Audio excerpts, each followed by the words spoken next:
Ladies and gentlemen, the story you are about to hear is true. The names have been changed to protect the innocent. Fatima Cigarettes, king size, extra mild and soothing, brings you Dragnet on both radio and television.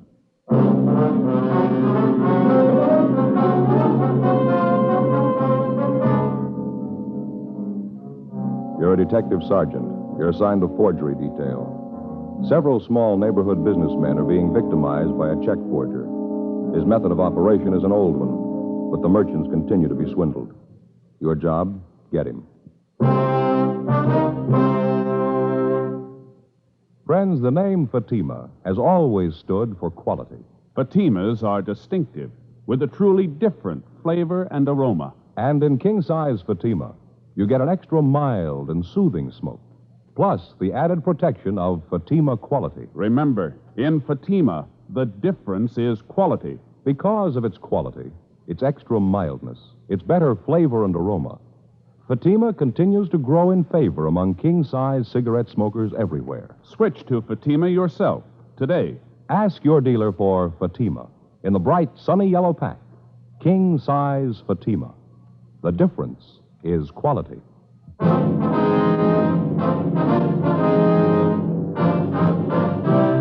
Dragnet, the documented drama of an actual crime. For the next 30 minutes, in cooperation with the Los Angeles Police Department, you will travel step by step on the side of the law through an actual case transcribed from official police files. From beginning to end, from crime to punishment, Dragnet is the story of your police force in action.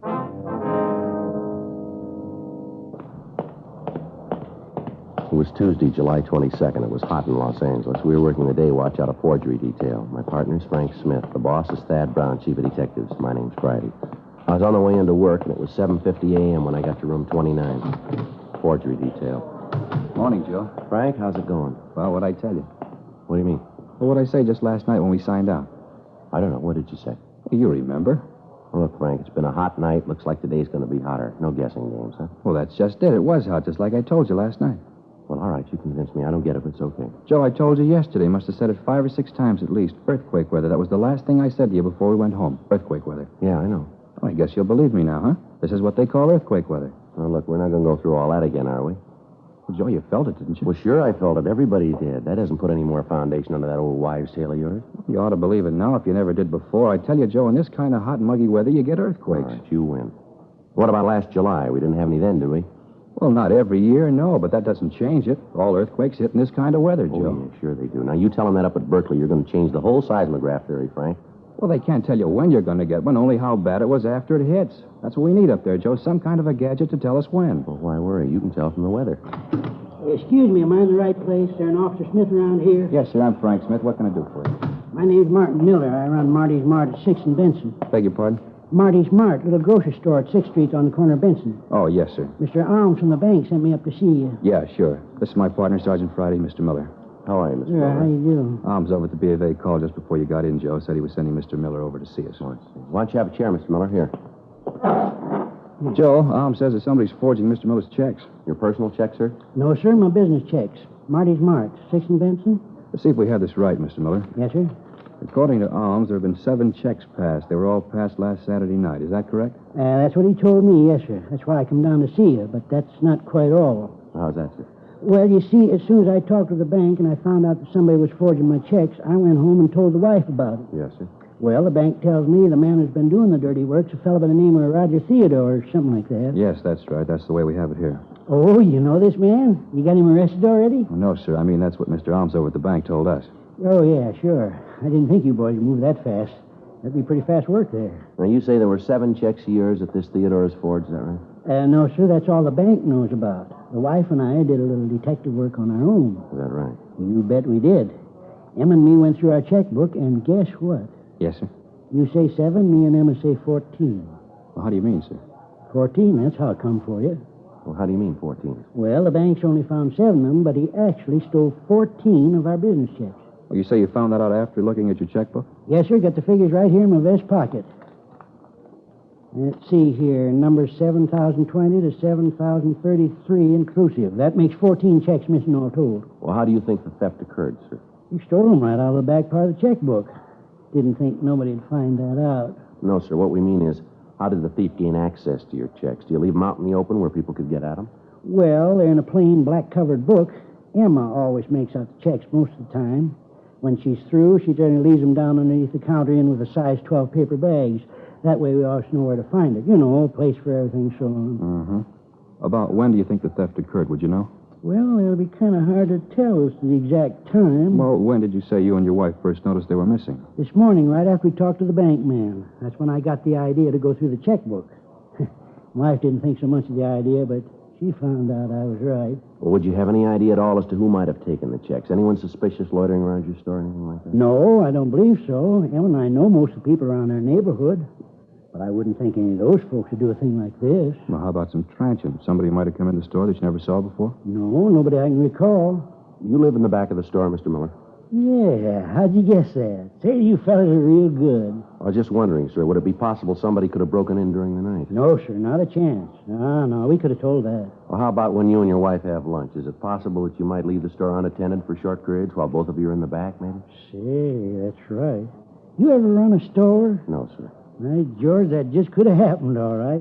Me and Emma lots of times duck in the back and sit down and grab a bite of lunch or a little cut of Tillamook cheese on a cracker, you know. Yes, sir.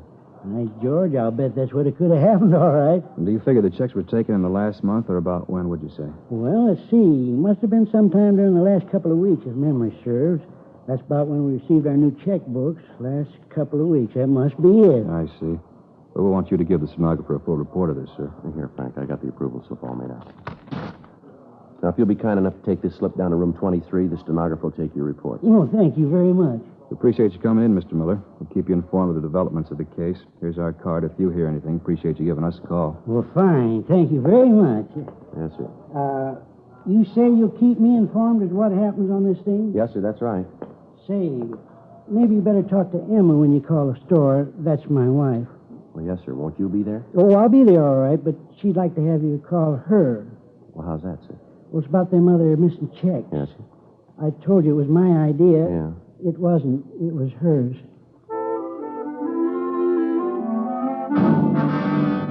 9:30 a.m. Martin Miller went down the hall to make his report. Frank and I checked the name Roger Theodore through our files and also through R&I, but there was no record on him. 10:02 a.m. We checked with the head cashier at the bank where Miller had his checking account. The cashier was unable to let us see the forged checks, explaining that they'd been sent back to the people who had deposited them. However, he was able to give us a list of the firms that had taken in the bad checks. They were all large supermarkets in the central Hollywood area. He told us that the checks had varied in amount from $32.50 up to $78.97, and that each check was made out to a Roger G. Theodore, with the endorsement on the back of the check also by Theodore. 11:25 a.m. Frank and I drove out to a market at the corner of Franklin and Yucca. It was a big place with fruit stands along the front and large signs saying, "We never close." Where do you think we find the manager? Probably in the back there. These places, most of them work on one of the check stands, don't they? Hey, Joe. Yeah. Look at those Concord grapes. You ever seen so big? Sweet, too, I bet. Yeah. Ever figure out some way to grow them without seeds? They got it made. Yeah. Seeds always get stuck in my teeth. That the manager back there unpacking those cans? See, with a badge? Yeah, that might be good. Pardon me. Are you the manager here? Yeah, is something I can do for you? Yes, sir. Police officers. My partner, Frank Smith. My name's Friday. How do you do? My name's Giles, Mickey Giles. We'd like to talk to you about that check you cashed for Roger Theodore. Theodore? Yes, sir. Now, according to the bank, you cashed a check last Saturday for $64.89 for a Roger Theodore. The check was drawn on the account of a Martin Miller. Yeah, I remember now. You catch the bum? No, sir, not yet. We'd just like to ask you some questions. Sure. You don't mind if I go ahead with this stuff, do you? I got to get these cans stowed. No, sir. Go right ahead. Well, who cashed the check for? Would you remember that? Sure, I remember. Me. At least I okayed it. One of the cashiers called me over, said this guy wanted to cash a check, and would I okay it? I did. Can you describe the man? Sure can. When that check came back from the bank, I got to thinking about the crummy deal, remembered almost every word of the conversation. Of all the lousy snow jobs, that no-good bum really dished out a Lulu. Yes, sir. How tall would you say the man was? Maybe 5'10", 11, about 160 pounds. Said he worked for this grocery store, this Marty's... Marty's Mart. Yeah, that's it. Said he worked down there. We talked about the grocery business. He told me how he wanted to start a place of his own. Tired of working for somebody else. Lousy trick. Can you give us a further description of him, sir? Well, he was dark. Real dark. Black, wavy hair. His eyes were almost solid black. Nice-looking kid. How old would you say he was, sir? 30, 31. Hard to tell. He was the kind of a guy who don't show his age too much. Do you remember what time he came into the store? Yeah, it was right after I announced the sale of day-old bread on the PA. That'd make it about 8:30 or 8:40. I always try to make it then so we won't be stuck with a lot of bread the next day. You know, get it off the shelves. It's not really a day-old, but by the time these women get through squeezing it, it sure looks like it's been on the shelves a long time. Well, are you in the habit of cashing checks here often, sir? And we never cash personal checks. Get stuck too often. We will cash payroll checks if a guy's got identification. Theodore have identification? Sure, had his driver's license. Do you have the check now, sir? Yeah, it's in the back. You want to see it? Yes, sir. I'd like to if we can. Sure thing. Hold on a minute. I'll get it for you. All right. Driver's license might lead to something, huh? Yeah, doesn't figure he'd use his real name, though. Here it is. You see right here in the corner the driver's license number, W414626. What was that again? W414626. No, 26. Right, thank you. Right. May I see that, sir? Yeah, here. Thanks. There's an endorsement on the back. Like I said, I hope you catch a crummy bum. The dirtiest trick ever played. Yes. Comes in here, buys a pound of weenies, 52 cents on special, and a kosher dill. Grand total, 61 cents. Lousy deal. Yes, sir. I wonder if we could take this check with us. We'd like to have our handwriting man get a look at it. Sure, anything to catch that no good bum. Spends 61 cents and cons me into cashing his check for $64.89. It's not the weenies or the pickle that gripe me. No, sir. The thought of that guy spending $63 of my money someplace else. Frank and I called the office and asked them to check with DMV for a make on the number of the driver's license that we'd found written on the check. 11:55 a.m., we began to canvass the other 6 stores where Theodore had passed bad checks. In each instance, the descriptions we were able to obtain varied little. All of the managers of the stores had described him as a dark man in his early 30s. In checking with the managers further, we found that all of the checks had been passed within a period of an hour and a half. From the addresses of the stores, we could almost trace the exact route the forger had taken in making his rounds. The victims all gave us the same story, that Theodore had made a small purchase, talked about the grocery business, and used his driver's license as identification to cash the check. 2:14 p.m., we checked back into the office. The teletype had come through from DMV up in Sacramento giving the particulars on the driver's license. The license was made out to a Roger George Theodore, 1082 Whitley Street, Hollywood. The description on the license, however, did not tally with the one that we'd gotten from the victims of the forgeries.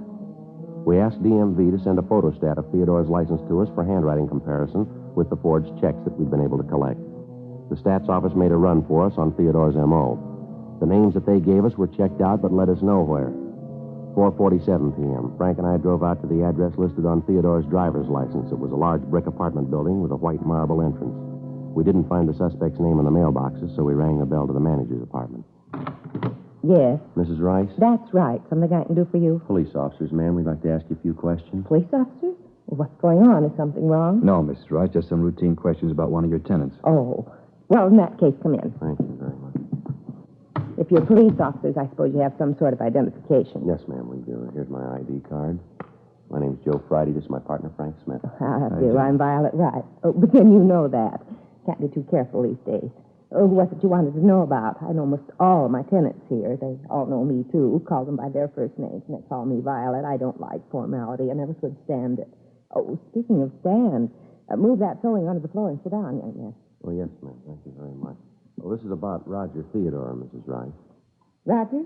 Oh, yes. Well, what did you want to know about him? Him and his wife and me used to be great friends. Roger was a cartoonist, you know, worked for one of the studios in the valley. The pictures he used to draw, just beautiful. I have some of them if you'd like to see them. No, ma'am, not right now. We'd just like to know if Mr. Theodore lives here. No, his wife moved out about 6 months ago. I'd have to get the rent receipts to be sure, but I think it was about 6 months ago. Moved down at the beach. Took it pretty hard, you know. Ma'am? He took it pretty hard. Mrs. Theodore was so sudden. What's that, Mrs. Rice? When Roger died 6 months ago.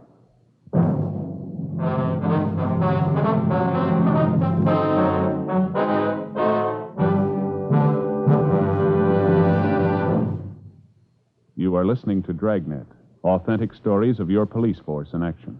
Friends, the name Fatima has always stood for quality. Fatimas are distinctive, with a truly different flavor and aroma. And in king-size Fatima, you get an extra mild and soothing smoke, plus the added protection of Fatima quality. Yes, there's a good reason why Fatima continues to grow in favor among king-size cigarette smokers everywhere. In Fatima, the difference is quality. Quality of tobaccos, the finest Turkish and domestic varieties, extra mild and superbly blended to give you a much different, much better flavor and aroma. Quality of manufacture. Smooth, round, perfect cigarettes. Rolled in the finest paper money can buy. Quality, even to the appearance of the bright, sunny yellow pack. Carefully wrapped and sealed to bring you Fatima's rich, fresh, extra mild flavor. So next time, insist on Fatima quality. Look for the bright, sunny yellow pack.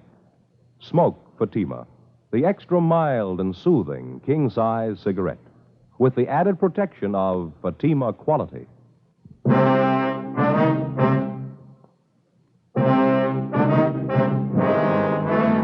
The apartment house manager, Mrs. Rice, went on to tell us that Roger Theodore had caught a bad cold and that it had developed into pneumonia.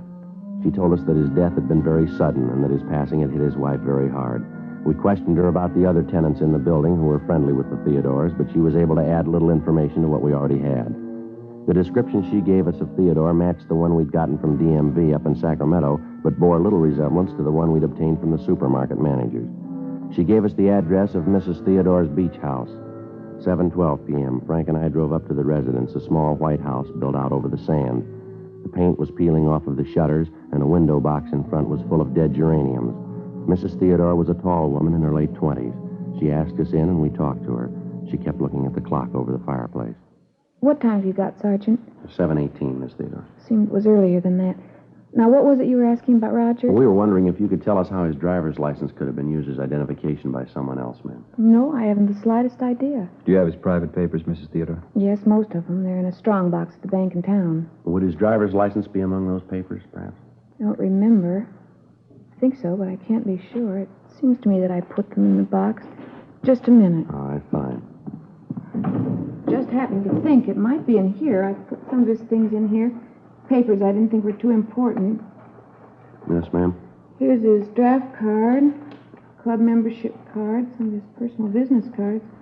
See, he drew a caricature of himself. He was very clever about things like that. Yes, ma'am. Seems to me that I've seen his license someplace. No, it's not here. Well, where did Mr. Theodore keep the license, ma'am? He used to keep it out in the glove compartment of the car. Of course, I knew I'd seen it just a few days ago. It's in the glove compartment. That's where it is. I wonder if we might see it, ma'am. Surely. What time have you got, Sergeant? At 7:20? Thank you. Certainly turning cold all of a sudden. Yes, ma'am. Fog's coming in. We usually have it this time of year. Days have been so nice. Warm. That's funny. What's that, ma'am? I was sure it was here. Saw it just the other day. Now it's gone. And the other things, too. Gone, ma'am? Yes, the driver's license and his Social Security card. They were both in a little celluloid folder. Kept them together in here. That's funny. Was it possible that you might have taken them out of the car? No, I have no reason to. I hardly ever use the glove compartment. No, I'm sure they were here. Well, maybe you picked something else up and the license came with it? Maybe. Look through my purses. I might have picked them up. Okay, fine. It's going to warm up a little. I'll build a fire tonight. I understand where that license might have gone. Have to ask Lloyd. Lloyd? Yes, I met him a few weeks ago on the beach. He came down to swim. We got to be very good friends. Kind of half expecting him to call tonight, but he would have called before this if he's going to. I'll get my purse. Fine, thank you. I'm sure, though, it was in the glove compartment the last time I saw it. Lloyd might have seen it when he borrowed the car. He borrowed your car? Yeah, last week. He said he was having his overhauled. I wasn't using mine, so I told him to take it. Very nice. Are you sure your watch is right, Sergeant? Yes, ma'am. What day was it Lloyd took your car? Last Friday or Saturday, one or the other. Nope, it's not here. I just don't know where it could have gone. What does this Lloyd look like, Mrs. Theodore? Lloyd, he's a nice-looking boy. Dark hair, dark eyes. Nice-looking boy. About how old is he, ma'am? Well, I never asked. I'd guess 30, 31. Lloyd. Well, what's his last name, ma'am? Stratton. Lloyd Stratton. Why are you asking all these questions about him? Has he done something? Is that it? Well, we don't know, ma'am. Do you know where he lives? Someplace in Hollywood. I don't know the number. He hasn't got a phone. I called information once. They didn't have a listing. When was the last time you saw him, ma'am? Monday. He came down to take a swim, and we talked. You must be mistaken, officers. He couldn't do anything dishonest, I know. But the last time he was here, he was a little short of cash. I offered him $50 to tide him over. He didn't want to take it, but I insisted. I didn't have enough to do it. What's that, ma'am? He wanted me to cash his payroll check. We questioned Mrs. Theodore further, but she couldn't add anything to what she'd already told us. She was unable to give us the names of any of Stratton's friends, his relatives, or tell us where he might be employed. 7:46 p.m. Frank and I drove back to the office. We ran the name and description of Lloyd Stratton through R&I. They came up with several possible suspects. In the process of elimination, we were left with one name, Lloyd Stimpson, who had as one of many aliases the name Lloyd Stratton. His description tallied closely with the ones we'd gotten from the victims of the forgeries. His record showed him to be a two-time loser on parole from San Quentin at the present time. He'd been convicted both times for forgery. In checking the suspect's handwriting card, Don Meyer was able to tell us that the writing on the checks and the exemplars of the suspects were the same. We obtained mugshots of the suspect and drove out to check them with the victims. 9:22 p.m. We got to the market at the corner of Franklin and Yucca Streets, the manager's office. Mr. Giles? Yes? Oh, you're the officers who were here this morning. You caught the guy yet, the one who forged that check? No, sir, not yet. We'd like you to look at some pictures, if you would. The guy? You got pictures of him? Figures if you had pictures of him, you'd catch him. Well, we think we know who he is, Mr. Giles, but we'd like you to check these pictures just to be sure. Fine, glad to help. Kind of get that bum. Yes, sir. Here are the pictures, Mr. Giles. Good. Let me sit down here and get this stuff off my desk. All right, fine. Now, just look through some of them, sir, and see if the man is there, if you would. Yeah, let me spread them out here. I'm playing solitaire. Look at that one. Mean-looking fellow, real criminal type. No, that's not him. No. Wait a minute. Yes, sir? This one. Right here. He's the guy. He's the one who cashed the check. You sure, Mr. Giles? I'm positive. That's him. All right, sir. Thank you very much. It's all right, officers. Glad to help. This fella, Theodore. Well, his real name's Stimpson, Lloyd Stimpson. Yeah, well, this Stimpson, he done this sort of thing before? Sir? Forged checks. Well, yes, sir. He's been convicted twice. How about that? Lousy thing. I wonder what he tells his friends when they ask. What's that? About his work. Probably tells me he writes for a living. We checked with the other victims of the forgeries. We were able to get 3 more identifications of the suspect. The rest of the people involved couldn't be reached at the time.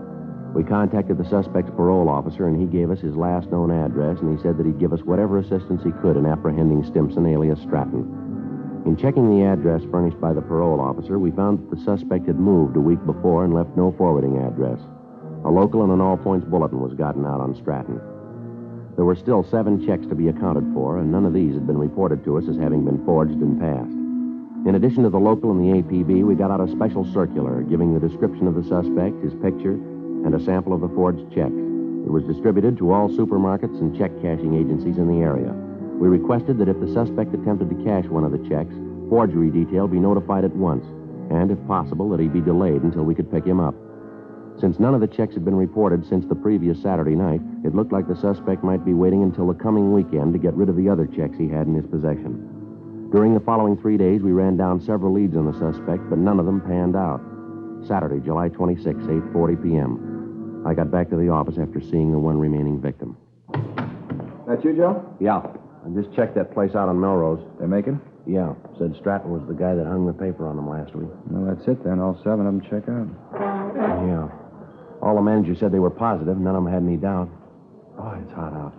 Yeah, hot and muggy. Let's not go into that again, huh? Any word? No, Joe, everything's quiet. If we figured it right, Stratton should make a try tonight, huh? Figures he will, but I don't know, Joe. Yeah? Maybe he's figured the deal. Maybe he planned to hit them all one weekend and then leave town. It's possible. If he got away with it once, chances are he'll try it again. I get it. Forgery Friday. Yes, sir? Where? Yes, sir. What was that address again? Yes, sir. We'll be right out. All right, let's hustle it. Mark it out on Primrose. Stratton? Yeah, he's there now. The call had come from a large supermarket in the Hollywood area. From what the clerk had said on the phone, Stratton had made several purchases and then tried to cash a payroll check drawn on Marty's Mart. The clerk had recognized him immediately and called us. When we walked into the market, one of the clerks motioned to us from a front counter. Over there, Joe. Yeah, there's no one at the stand. Maybe he wouldn't wait. You the cops? I made the call. Yes, sir. We're police officers. Where is he? Back there by counter 25. And I told him it'd be a few minutes before I could get the check okayed. He said he'd look around, maybe find something else he wanted. Do you have the check? Yes, sir, right here. You can see it's the same kind as the one on the circuit. Yes, okay, sir. Thank you. There won't be any trouble with him. Getting him out of here. Well, that depends on him. I'll go around the counter, come up from the back. All right.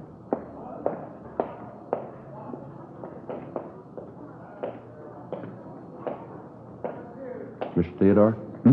You Roger Theodore? Yes, you the manager here? I don't see what the problem is. It's a payroll check. If you don't want the business, there are other stores I can go to. No, police officer, Mr. Stratton. I want to talk to you. Certainly, but there's some mistake. My name's not Stratton, it's Roger Theodore. No mistake, mister. Let's go. No. Come here.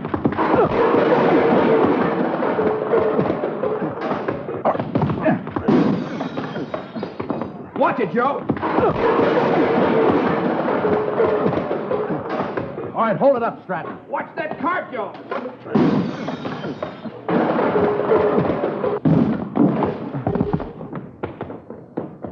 Outside. Get in the car, Joe. All right, hold it up, Stratton. Stay where you are. Don't shoot. Don't shoot. I won't try anything. Don't shoot. All right, out of the car, mister. I'll shake him. Oh, what's this all about? What are you trying to prove? He's clean, Joe. Hands behind your back. Want to check the car, Frank? Yeah. You won't find anything. There's nothing to find. A few groceries, that's all. Must be some kind of mistake. No, I don't think so, Stratton. Frank, what do you got? Looks clean, Joe. Just checking the seat covers. You sure you got the right guy? You keep calling me Stratton. I told you my name's Theodore. Look, get my driver's license out of my pocket. It'll tell you who I am. All right, let's come off it. We know who you are. We got your record and a dozen people to identify you. Joe? Yeah. Found these under the seat covers in the back. Checks from Marty's Mart. So what? No law against having a few blank checks, is there? Only when you try to cash them.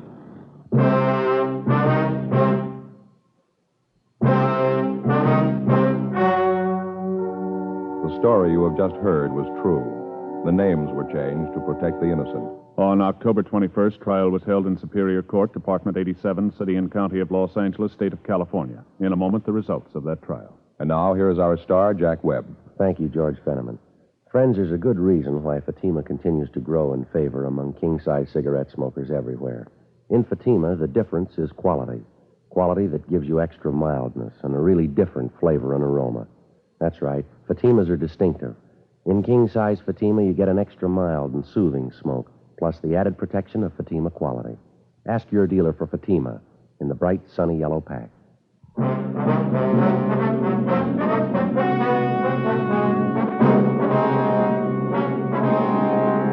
Lloyd Harold Stimson, alias Lloyd Stratton, was tried and convicted of 7 counts of forgery. He is now serving his term in the state penitentiary. Forgery is punishable by imprisonment for a period of not less than 1 nor more than 14 years. Ladies and gentlemen, lightning starts a few forest fires every year. But careless people cause many, many more. This shameful waste of one of our greatest natural resources weakens America. This holiday weekend, if you picnic or camp out, please be careful with fire. Be sure, be very sure your campfire is really out before you leave it. Remember, only you can prevent forest fires.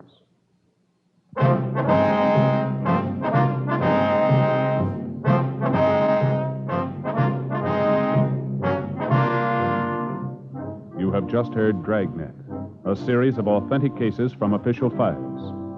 Technical advice comes from the Office of Chief of Police W.H. Parker, Los Angeles Police Department. Technical advisors, Captain Jack Donahoe, Sergeant Marty Wynn, Sergeant Vance Brasher. Heard tonight were Herb Ellis, Cliff Arquette, Virginia Gregg. Script by John Robinson. Music by Walter Schumann. Hal Gibney speaking.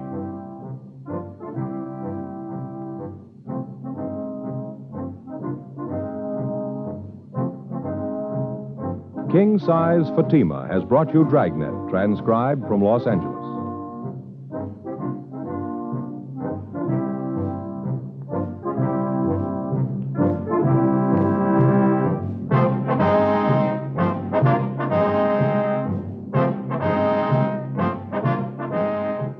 Friday, hear the Mario Lanza Show over NBC.